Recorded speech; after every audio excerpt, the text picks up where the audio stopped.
The easiest person to fool is yourself. This is Sales for Nice People. Welcome to part 6 of the Deal Diagnosis X-Ray, where we're going to start off with a quote from Richard Feynman: the easiest person to fool is yourself. Now, if you have ever been in a situation where you misinterpreted something that somebody had said or assigned an intent to something that somebody did, only to then later discover that actually that's not what they meant to say or that was not their intention, then you have been a victim of fooling yourself. And it's not that there's anything wrong with you for doing that, it's that you have to be very careful not to believe your own stories. We all make assumptions. We have to make snap decisions about what things mean. We have to act in the moment. And we have to work with very limited information. So we end up creating a story about what something is or means or represents, and that is our own fabrication. It is a fiction.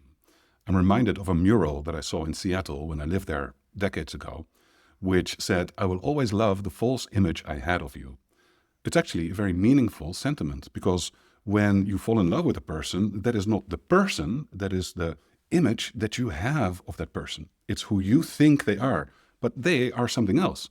And unless you are that person, you cannot know who or what that person is, right? It's normal, it's logical. We have to base our opinions and our behavior and our messaging on what we think something means. Now, in sales, this can be devastating, because you might be talking to a buyer thinking, well, they've said they want it, and they definitely have the money, and this problem that they have is so urgent, and they're going to bring me in for more conversations. So yeah, this deal is 80% likely to happen in the next month. But that is your story.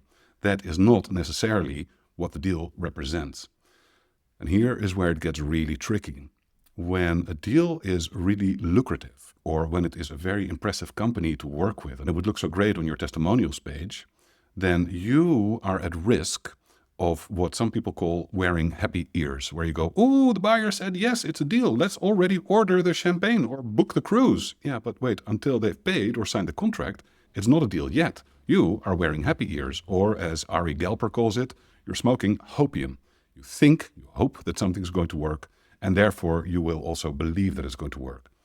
This can be very bad for your deals, because when you show up talking to a buyer, assuming that how you think the deal looks is what the deal actually looks like to them, you're going to cause a disconnect. They're going to feel that they're not seen, that you don't get them, and they're going to not engage with your follow-up, and they're not going to buy.